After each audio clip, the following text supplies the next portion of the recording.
حمزہ کی ماں علیزے کے محلے میں پہنچ کے اس کے بارے میں کافی معلومات حاصل کر چکی ہے،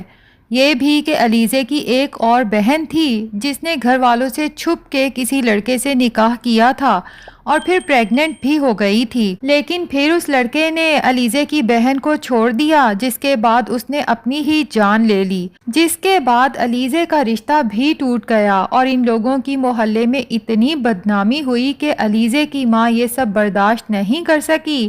اور وہ بھی دنیا سے چلی گئی۔ حمزہ کی ماں تو یہ سب سن کے بہت خوش ہوتی ہے اور سوچتی ہے کہ علیزے نے یہ سب حمزہ کو نہیں بتایا، میرے بیٹے کو اندھیرے میں رکھا اور اپنی جھوٹی محبت کے جال میں پھنسا کے اس سے شادی تو کر لی، لیکن جب میں حمزہ کو علیزے کی یہ ساری اصلیت بتاؤں گی تو یقیناً میرا بیٹا علیزے کو چھوڑ دے گا۔ لیکن جب وہ جا کے علیزے کو بتاتی ہے کہ میں تمہارے بارے میں ساری معلومات حاصل کر چکی ہوں، لمحہ بھر کے لیے تو علیزے سچ میں خوف زدہ ہو جاتی ہے، لیکن فوراً ہی اپنے خوف اور پریشانی پہ قابو پاتی ہے، کیونکہ اگر وہ حمزہ کی ماں کے سامنے خود کو کمزور شو کرائے گی تو وہ اس بات کا فائدہ اٹھائے گی۔ تبھی حمزہ کی ماں کی آنکھوں میں آنکھیں ڈال کے کہتی ہے کہ ٹھیک ہے آنٹی، شوق سے بتائیں میری پاسٹ ہسٹری کے بارے میں اپنے بیٹے کو، لیکن ایک بات یاد رکھیے گا کہ جس دن میں اس گھر سے گئی، اس گھر کے در و دیوار اتنے ہلا کے جاؤں گی کہ ساری زندگی آپ لوگوں کے پاس سوائے پچھتاوے کے کچھ نہیں بچے گا۔ دوسری طرف سکندر ہے جو یہ سوچ سوچ کے پریشان ہے کہ اس دن میں نے جسے بھاگتے ہوئے دیکھا وہ کون تھا، وہ کہاں سے آیا تھا، وہ کہاں گیا،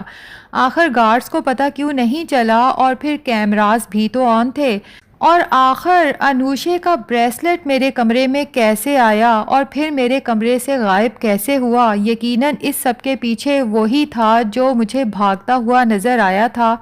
کیا وہ انوشے ہے؟ کیا انوشے چھپ کے میرے گھر میں داخل ہوئی؟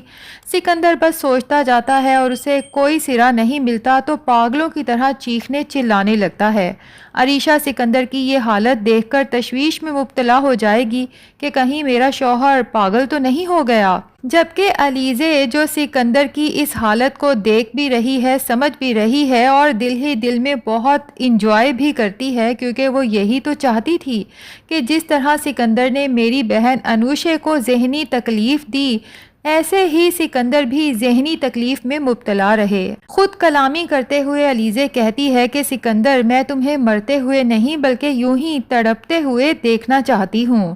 اب سکندر حمزہ سے ڈسکس کرتا ہے کہ ہمارے گھر میں کوئی یوں گھسا تھا، میں اس کے پیچھے بھی بھاگا لیکن مجھے وہ کہیں نظر نہیں آیا،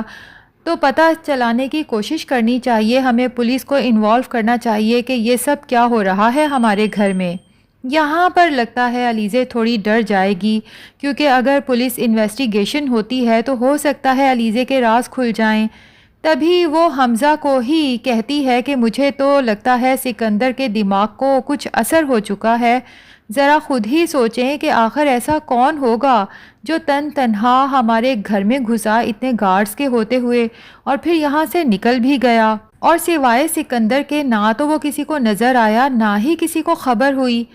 علیزے کی بات سن کے حمزہ بھی کنونس ہو جاتا ہے کہ بات تو معقول ہے، واقعی اگر کوئی آیا تھا تو کسی اور نے بھی تو دیکھا ہوتا۔ ویسے ناظرین، آپ کو حمزہ ایز اے ہسبینڈ کیسا لگا جو اپنی بیوی کی ہر بات پہ یقین کر لیتا ہے؟ کیا آج کے دور میں اتنے اچھے ہسبینڈ موجود ہیں؟ اگر ہیں تو کمنٹس میں ضرور بتائیں۔ ویڈیو پسند آئی ہے تو لائک اور چینل کو سبسکرائب بھی ضرور کر دیں۔